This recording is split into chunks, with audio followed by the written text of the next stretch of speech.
Business Essentials Podcast. Unlock your career.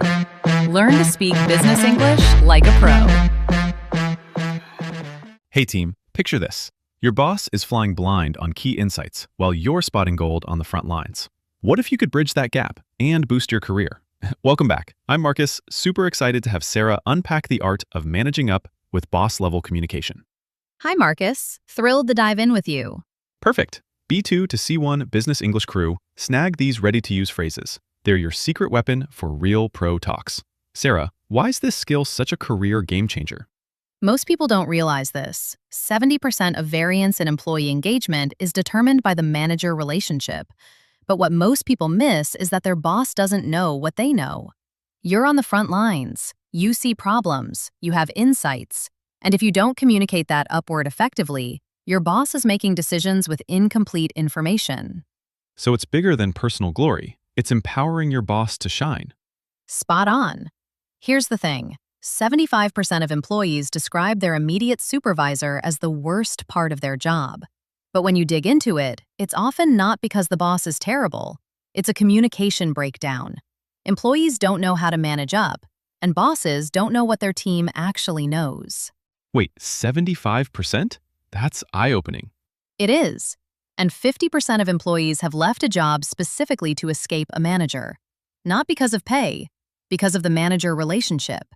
A lot of that comes down to communication. Okay, so what's actually happening here? Like, psychologically, why don't people communicate upward? It's fear. Your amygdala perceives your boss as a threat to your resources, your status, your security. So when you have information that might contradict what your boss thinks, your brain says, don't do it. Stay safe, stay quiet. So you're literally in survival mode. Right.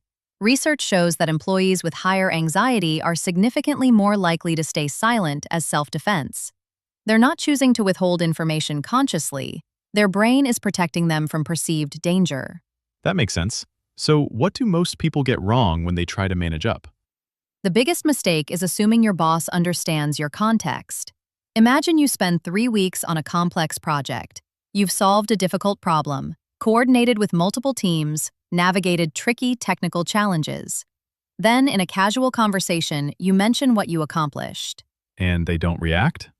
They don't react because they have no idea it was complex or important.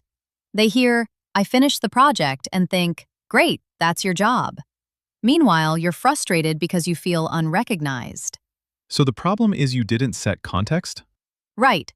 Your boss doesn't know what you know. They don't know it was hard unless you tell them. And here's the phrase you need. Before you start significant work, get alignment with your boss on why this project matters and what success looks like. Can you give me that phrase exactly? How would I say that? You'd say something like, I want to make sure I'm focused on what matters most to you. Can I ask you a few questions about this project before I dive in? That signals respect for their time and positions you as wanting to align with their priorities. Got it. So you're framing it as their priorities, not yours. Right. Then you ask things like, what would success look like for you here? Or, what metrics are you tracking with your own manager that I should be aware of? That second one is gold because it reveals the hidden scorecard. The things your boss discusses with their boss that you never hear about. That's a good phrase, hidden scorecard. So you're trying to understand what they're actually being evaluated on? Right, because only 45% of employees say they understand what's expected of them at work. That means more than half of people are optimizing for the wrong things, and they don't even know it. Okay, so give me another example of getting this wrong. Sure. Let's say you have an idea that could save the company money. You walk into your boss's office and start explaining all the background, how you discovered the problem, who you talked to, what alternatives you considered, all the technical details. You're giving them the full story. And they cut you off? They cut you off after 90 seconds because they have back-to-back meetings. You feel dismissed. But here's what actually happened. You overwhelmed them with information. What they needed was the headline first. So basically, you buried the lead? Right. And this is where understanding your boss's communication style matters. Some bosses want the recommendation first, then they'll ask questions. Other bosses want context and methodology up front. If you don't know which type your boss is, you're going to frustrate both of you. How do you figure out which type they are? You observe and you ask. Watch how they communicate. Do they send you long, detailed emails or short bullet points? In meetings, do they want to hear everyone's process or just the decision? Then you can even ask directly. I've noticed you prefer getting the headline first. Is that accurate, or do you like more context up front? And that's not weird to ask? Not at all. It's actually a compliment. You're signaling that you care about communicating effectively with them. Most bosses appreciate it. Okay, so what's the right way to present an idea? Lead with your recommendation. I've identified an opportunity to save $500,000 annually. Here's the one-sentence version. We're duplicating effort across 3 teams. I recommend consolidating into one process. Do you want me to walk through the details, or should I send you a one-pager? Oh, so you're giving them control over how much detail they get. Right. You've given them the headline, you've quantified the impact, and you've made it easy for them to engage. Compare that to starting with, "So I was looking at our workflows and I noticed," and rambling for 5 minutes before they even know why they should care. That's so different. Okay, what about when you need to challenge a decision your boss made? How do you do that without seeming insubordinate? Research shows that rational persuasion, presenting logical arguments backed by data, is the most effective upward influence tactic. The worst tactic is assertiveness, meaning direct demands or ultimatums. So pushing harder actually makes it worse? Way worse. Assertiveness produces the most negative shift in how your boss perceives you. Even if you're technically correct, if you present it as, "This is the right answer and you need to do it," you've just damaged your credibility. So what do you do instead? You present options with trade-offs. I've been thinking about this decision, and I see 3 possible approaches. Option A prioritizes speed, but has these risks. Option B prioritizes quality, but takes longer. Option C is a middle ground. What factors are most important to you right now?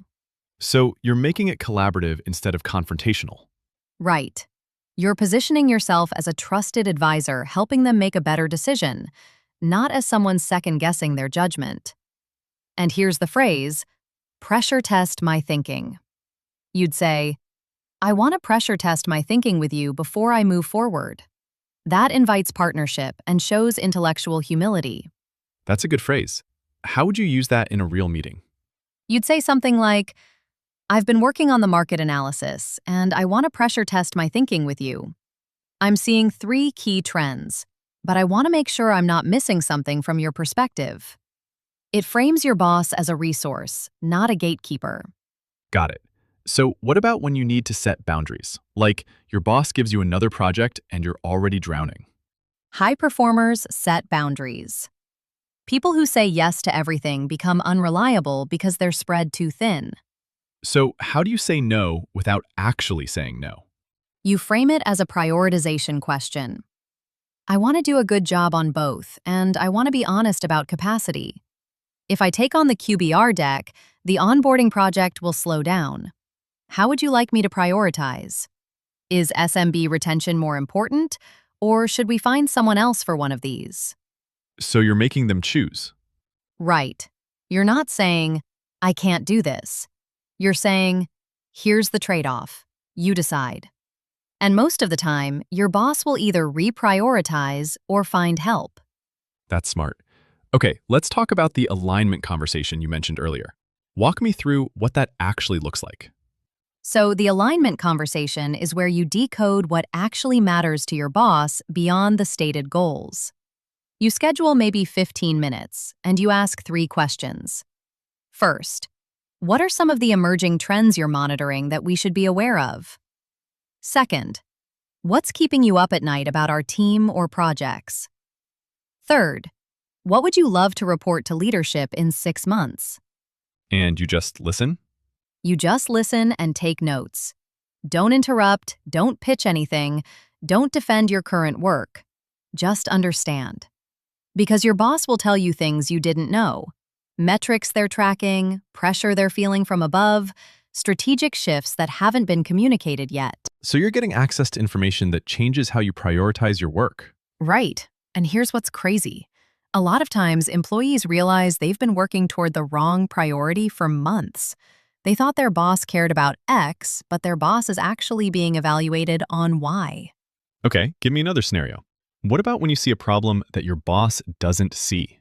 This is where you need to bring solutions, not just problems. Wrong approach. We have a huge problem with customer churn. It's really frustrating and we need to fix it. Your boss hears complaining. So what's the right way? I've noticed we're losing 30% of SMB customers in the first 90 days. I've talked to support, and it's because onboarding is chaotic. I've sketched out 3 possible approaches: hire a dedicated onboarding person, create a structured process that support runs, or build self-serve content. Each has different trade-offs. Would you want me to think through the pros and cons? So you've already done the work to present options. Right.